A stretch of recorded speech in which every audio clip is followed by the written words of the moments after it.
In this section, we're going to discuss what I'm considering uphill sliding, or when the bottom of the anchor is lower than the bottom of the foundation in your design. Primarily, we are concerned about the small section of soil, highlighted here in red, from the anchor to the foundation failing, from the anchor to the foundation tier failing horizontally. Now, the strength of the soil to resist shear can be taken as the following equation.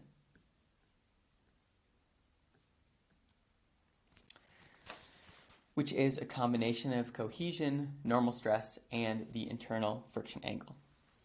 This makes sense, right? Cohesion will obviously want to hold the soil together, while a positive normal stress will compact the soil. Imagine like pulling a sheet of paper off a table. Clamp your hand down onto this piece of paper, it'll get harder to pull off. And that might seem pretty obvious, but it's a simple analogy for what's happening here.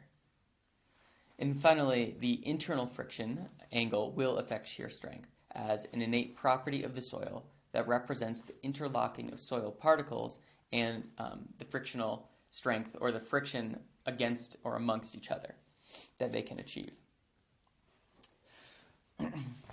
Here we'll take C or cohesion as 0 because we will assume our soil is cohesionless.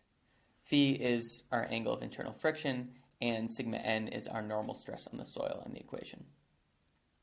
Because the soil is cohesionless here, we can multiply both sides of the equation by a unit area and find our shear strength as a force in kilonewtons.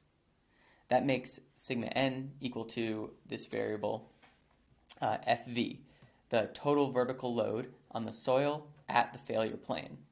So this does include the weight of the soil triangle itself. Right, because if this is our horizontal failure plane, the weight at that plane will include this area of soil highlighted in red.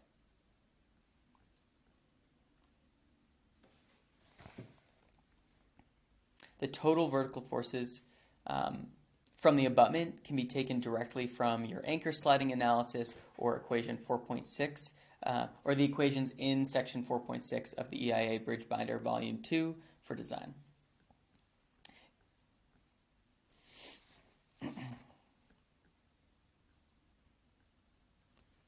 So finally, we will compare our shear capacity to our total horizontal load, Rs, which also comes from our anchor analysis. That's the variable we use for a factor of safety greater than 1.5. We use the total horizontal load on the abutment, Rs, instead of just the horizontal load at the anchor, pH anchor, because it is the friction between the soil and the entire abutment that is resulting in a shearing force.